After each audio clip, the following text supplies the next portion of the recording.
Hello and welcome back to the NJIS community. Welcome back for semester 2 of the 2021 school year. It's 2021, believe it or not.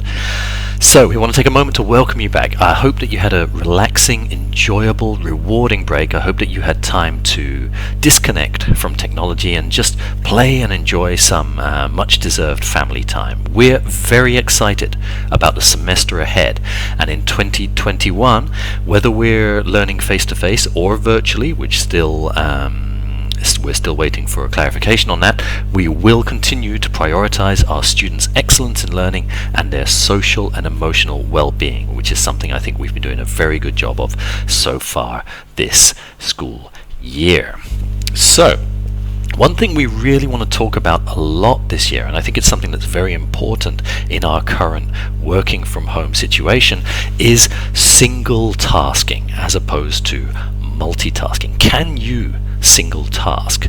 As I say, while I'm on this video, while I'm making this video right now, my WhatsApp might be buzzing, my emails might be pinging, my phone might be vibrating. There's so many different distractions, so many different challenges to drag us away from the task that's at hand. And the problem with multitasking is that it really doesn't work, and neuroscience research again and again has shown that when we think we're multitasking, actually all we're doing is something called task switching. We're switching from task A, writing the report, to task B, reading the WhatsApp, back to task A, writing the report, back to task B, reading the WhatsApp message. And every time we move from task A to task B to task A to task B, we're losing our train of thought every time we move. So multitasking has actually been shown to lead to both of the tasks being completed more slowly than if I'd done them individually. So I would have been better off if I'd just finished writing my report and then looked at my WhatsApp messages.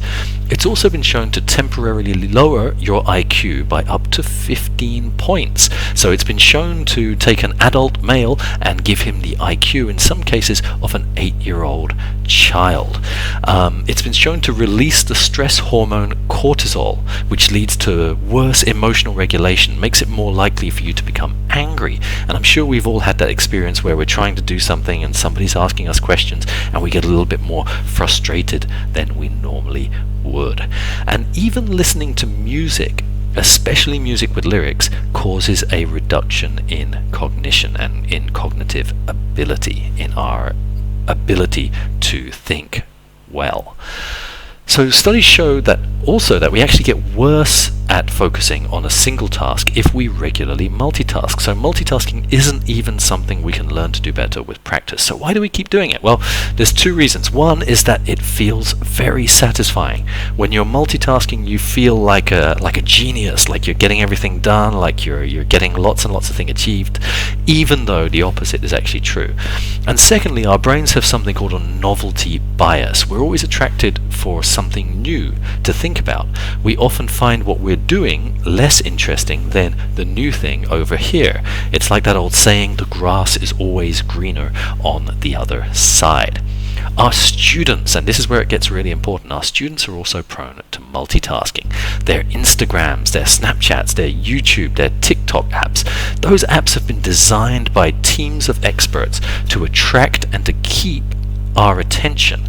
And your maths homework looks pretty boring in comparison to those pinging, shining alerts that you're getting on your phone and your device all the time. So what can we do to support our kids and ourselves to stay focused? Well, one thing I would ask is, from the start of the year, is that you please make sure that your child has a quiet, comfortable, well-lit desk space with good ventilation, good headphones, and no distractions, and it should be really comfortable. It would be great if they have some wall space behind the computer where they can put their schedule, their to-do lists, keeping track of all their tasks. I also recommend taking a moment to sit down as a family to watch a documentary called The Social Dilemma on Netflix. It's kind of how to describe it? It's a dramatization and a documentary about how social media companies manipulate our attention just to get clicks and to get paid for those clicks. A fast internet connection is vital, so if your child's current connection proves unreliable or slow, please consider adding a backup connection, and have some open discussions with your child about single tasking.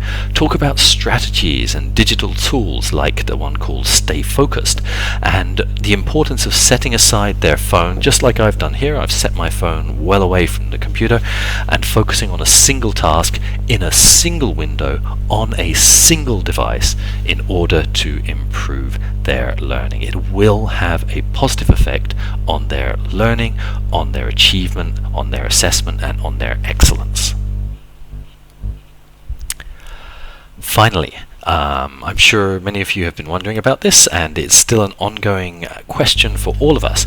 As you'll recall, we recently sent out a survey asking about your plans and requested a payment scheme for the 21-22 school year, and your thoughts about whether you would like your child to return to face-to-face learning if the situation is conducive. And I think at the time we put the earliest possible date for that as February the 1st.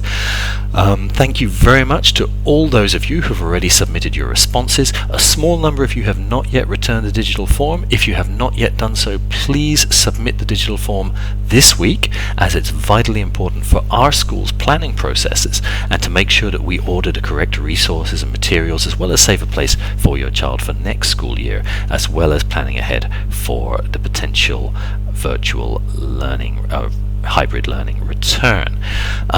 As you will probably have seen in the recent news, the government has said that Jakarta schools will not return in semester 2 of this school year, and that they will continue online for the second semester. However, they are currently still opening the option for some schools to reopen on a hybrid basis if they are categorized as a model blended school. At this stage, we are still waiting for clarity on the process for applying to be a model blended school, and we will keep you updated as this develops and as we get more information from the government. Once again, welcome back. We will keep you updated about all of these things. Thank you so much for your continued support, and I hope that 2021 is a wonderful year for all of us. Take care and see you soon.